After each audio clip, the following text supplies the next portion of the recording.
My father's voice echoed across the conference room. My daughter? She's the reason our last quarter tanked. I had to step in and save everything she touched. I stood frozen in the doorway, presentation folder pressed against my chest. 3 investors shifted in their seats, looking at me with pity, with suspicion. What they didn't know was that folder in my hands could destroy him. My name is Sophia. I'm 27, and I spent 5 years building my father's company from the ground up. I joined his struggling consulting firm right after college. Just temporary help, he said, just until he got back on his feet. I rebuilt his entire system, landed major clients, developed proprietary software that became the backbone of everything we did. He was the charismatic salesman, the face of the company, the one investors loved. I was the engine running everything behind the scenes. I wasn't flashy like him, didn't have his charm or his sales pitch, but I had every spreadsheet, every client win, every late night documented with timestamps and proof. I took a salary 40% below market rate because he promised me equity. Family legacy, he called it. A piece of what we were building together. I kept believing the next success would finally earn his respect. I was wrong. If you've ever been pushed aside by family, subscribe right now and tell me where you're watching from. 3 weeks before that investor meeting, Dad invited me to a family dinner. Except it wasn't just family. He brought his new girlfriend, Catherine, and her son, Brett. Brett was 30, fresh MBA, expensive suit. We hadn't even ordered appetizers when Dad dropped it. Brett's going to be our new VP of strategy. Fresh perspective, you know? I set down my water glass carefully. VP of strategy? Dad waved his hand like it was nothing. You're talented, honey, but we need someone with gravitas, client-facing credibility. Brett smiled at me across the table. It didn't reach his eyes. I was the lead analyst. I'd built everything, and I was being replaced by my father's girlfriend's son. The worst part came Monday morning. We had a team meeting. Brett stood at the front of the room with a presentation pulled up on the screen. My presentation. I recognized every slide, every graph. I even spotted the typo on slide 7, Q3 projections instead of projections. I'd made that typo 3 months ago working at 2 a.m. Brett clicked through, talking about market positioning and client acquisition strategy like he'd thought of it himself. I raised my hand. Actually, let's hear Brett out, Soph. He's done this before. Dad didn't even look at me. Brett kept going, using my ideas, my words, my work. When the meeting ended, Dad clapped him on the shoulder. Innovative thinking, Brett. Really impressive. My coworker Jamie leaned over and whispered, "Are you okay?"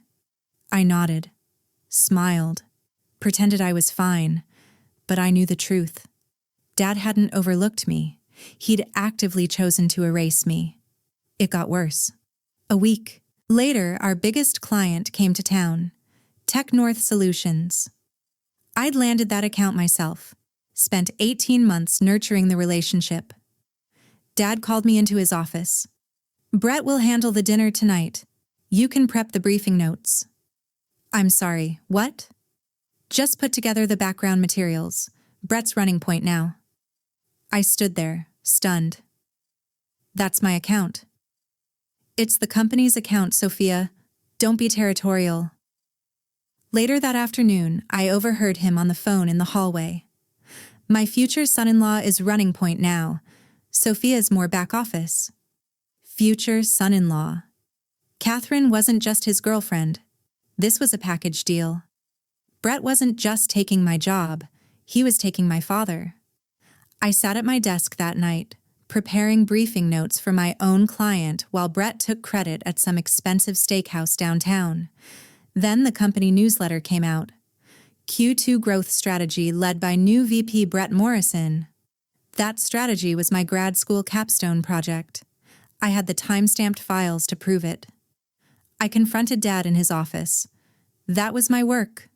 He leaned back in his chair. It's not about who thought of it first, Sophia. It's about who can sell it. Brett has the present's clients' trust. I landed those clients. You're being emotional. The word hit like a slap. Catherine appeared in the doorway, arms crossed. Teamwork means sharing credit, sweetie. I bit my tongue so hard I tasted copper. Walked out, hands shaking, but the final betrayal was still coming. I was reviewing company documents when I found it. Dad was restructuring the equity behind my back. The shares he'd promised me, my deferred compensation for 5 years of below-market salary, were being diluted. And Brett? He was being added to the cap table with the same percentage I was supposed to earn over 5 years. He got it immediately. I printed the documents and went straight to Dad's office. What is this? He barely glanced up. He's bringing investor connections. You've been compensated fairly with salary. I took 40% below market rate because you promised me equity. His eyes went cold. Don't be greedy, Sophia. This is still a family business. I left his office and didn't say another word. That night, something inside me shifted. I stopped arguing, stopped pleading, just went quiet. I started staying late at the office, not to impress him, to prepare. What they didn't know was, I'd been documenting everything since day one. I'm meticulous by nature, always have been.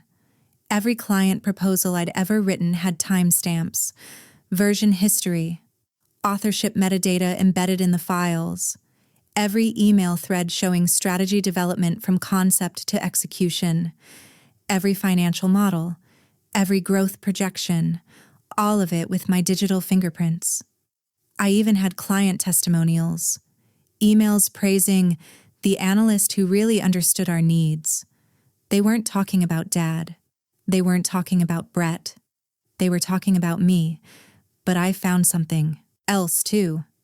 Dad had been inflating revenue projections to investors, using my real wins to promise unrealistic future growth that Brett couldn't possibly deliver. Brett's investor connections? They were Catherine's friends being pitched aggressive returns based on false premises. It wasn't illegal. Not yet. But it was seriously misleading. And I'd minored in forensic accounting in college. I reached out to Ms. Park, the company attorney. Older woman. Always respected my work. We met for coffee off the books. She reviewed my documentation quietly, then looked up. This is airtight, but are you sure you want to do this to your father?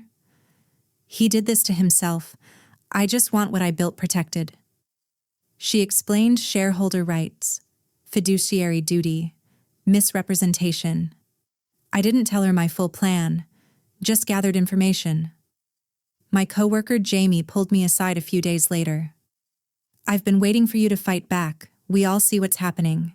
He had his own email trails, corroborating timelines. He'd testify if I needed him to. Then Dad announced his engagement to Catherine at a company happy hour. He gave a 10-minute toast to new beginnings and fresh leadership. He talked about the future, about vision, about Brett becoming the next CEO. He didn't mention my name once. Catherine loud whispered to her friend by the bar. It'll be nice when someone competent finally runs things. Brett put his arm around Dad's shoulders like they were the real team. I smiled, sipped my drink, said nothing. The breaking point came 2 days later. HR sent me a formal memo.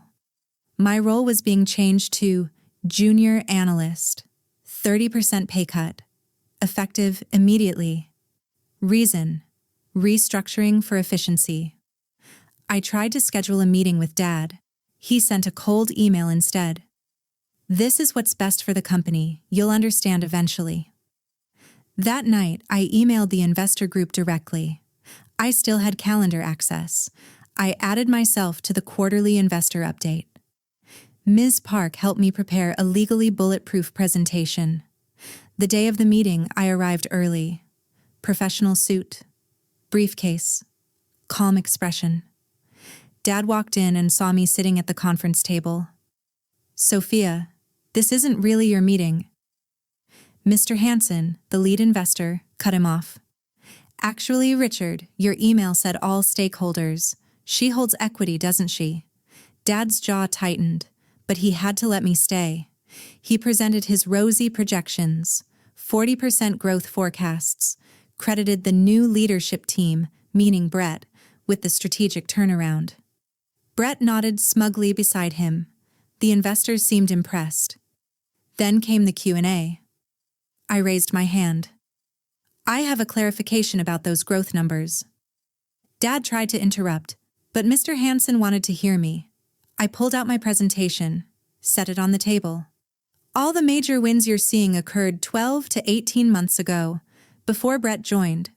I showed them side-by-side comparisons, Brett's presentations, my original time-stamped documents, identical content, down to the formatting, down to that typo on slide 7. I'm not here to embarrass anyone. I'm here because investors deserve accurate information. I showed them the real timeline. Dad's projections were using my past closed deals to promise future performance Brett couldn't deliver. Then I showed them client emails. "Please thank Sophia for her insight. The analyst on your team was exceptional." Mr. Torres, another investor, turned to Brett. "Can you explain the methodology behind your client acquisition strategy?" Brett stammered, went red. He couldn't explain it, because it was never his. Dad's face flushed. "This is completely inappropriate." Hansen's voice went ice cold. "No, Richard. Misrepresenting team contributions to investors. That's inappropriate." I stayed calm, professional. "I've loved building this company, but I can't stay where my work is erased and my equity is stolen." I slid a document across the table. "Fair buyout of my shares at proper valuation, or I stay with the correct title, protected equity, and Brett removed." "Your choice, Dad. But these investors now know who actually built what you've been selling." Dad tried one last time. "Sweetheart, you're being dramatic." I stood. "I have 3 offers from competing firms. One will back me starting my own. I don't need you. Question is whether you need my work to continue." I walked toward the door.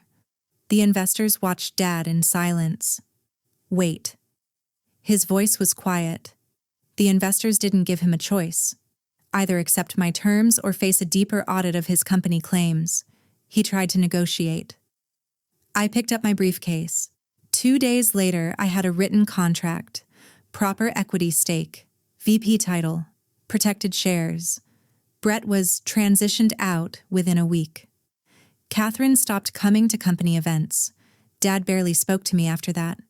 Just nodded in meetings, avoided eye contact.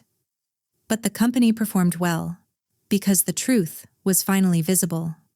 6 months later, a major firm headhunted me with an executive offer. I accepted. Sold my shares at 3 times their original value.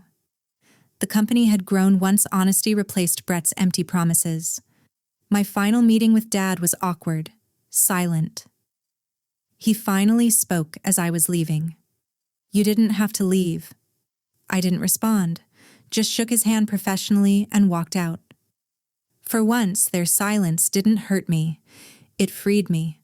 I'd spent 5 years seeking his approval. Turns out I never needed it. I just needed proof of what I'd always known. I was enough. If you've ever had to stand up to family betrayal, hit subscribe and tell me your story. I know I'm not the only one who's been erased or underestimated by the people who should have supported them. Where are you watching from? Drop it below. I always check. And if someone in your life needs to hear this, share it with them. Your work matters. Your truth matters. Don't let anyone rewrite either.